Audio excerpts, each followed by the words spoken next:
Summer na naman. Feeling ko, wala sa mood ang mga tao pag mainit.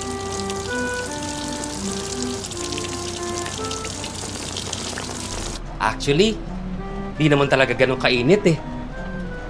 Mukhang wala naman pong sira. Ipitan ko lang itong wire.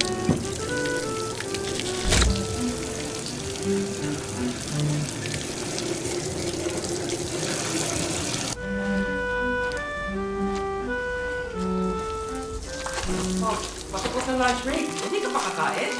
Wala naman akong ginagawa. Pero parang iba talagang effect ng init ng mga tao.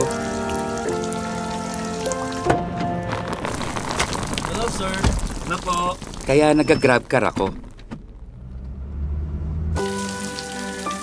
Hindi rin madaling magluto pag summer.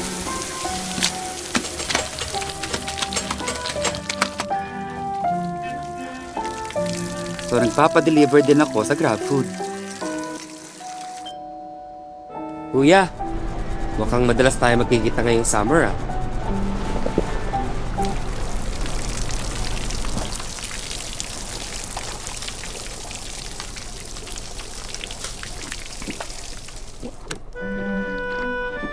Actually, di naman talaga ganun kainit eh.